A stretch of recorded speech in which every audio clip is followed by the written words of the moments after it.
I hear something. I hear something.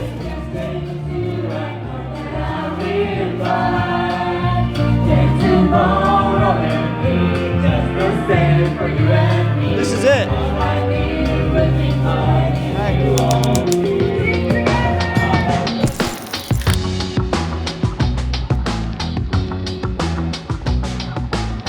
We're currently on the train going to City Hall because there's a big rally today. I think it's the first time that we have, beyond like just a prayer meeting, actually gone out and protested. So it's exciting. We're really lucky to be here.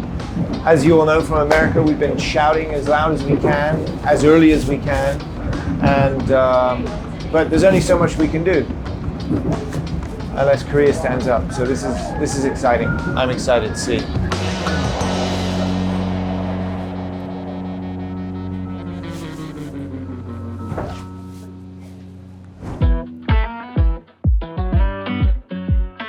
All right, we are here in Seoul. It is a beautiful day, albeit a little chilly. And this, right outside the City Hall, is a rally. It's a rally to promote our voice, Family Federation's voice, here in Korea. Too many months, we've just been letting the media tell their story. Well, I think everyone here has their own story. Get activated, get online, follow me on X to stay up to date, and help Korea and the Korean members, encourage them to be bold, to be proud, to be real fighters for faith, freedom, and peace. Aju, aju, aju.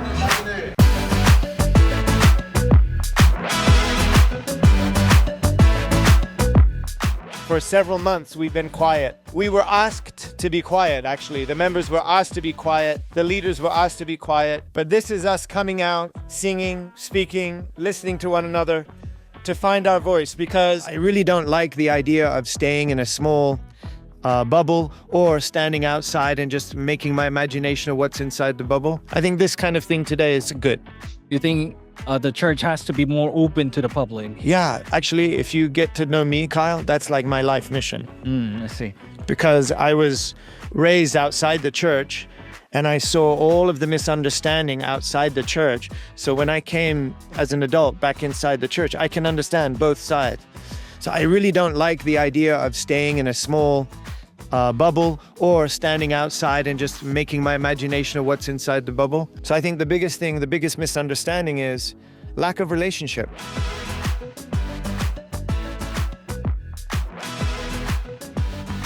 Young people, power. What I feel this is our people finding their voice. That's what this is. You have to speak to find your voice. You can't find your voice by staying quiet. Actually, that's a good one.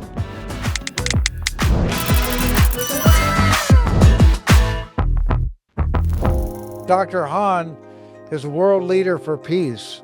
She and her mother and their grandmother, they escaped from North Korea before the Korean War. She knows about the threat of when you push churches down. So she's fighting for religious freedom. So I think she'll be released soon.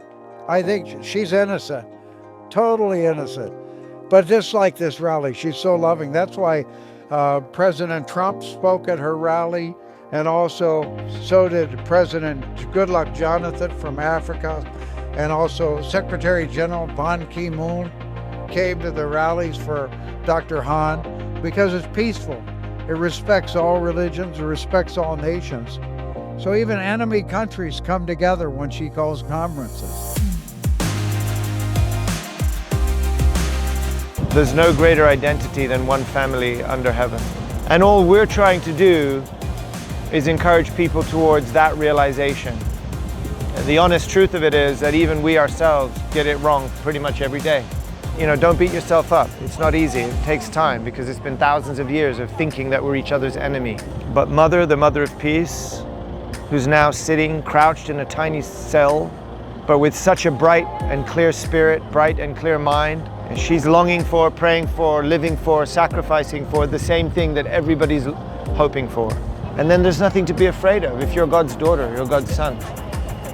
If you really stand in your identity, it may just be that the decisions you make daily start changing towards an orientation of acting like God's son, acting like God's daughter, acting like brothers and sisters.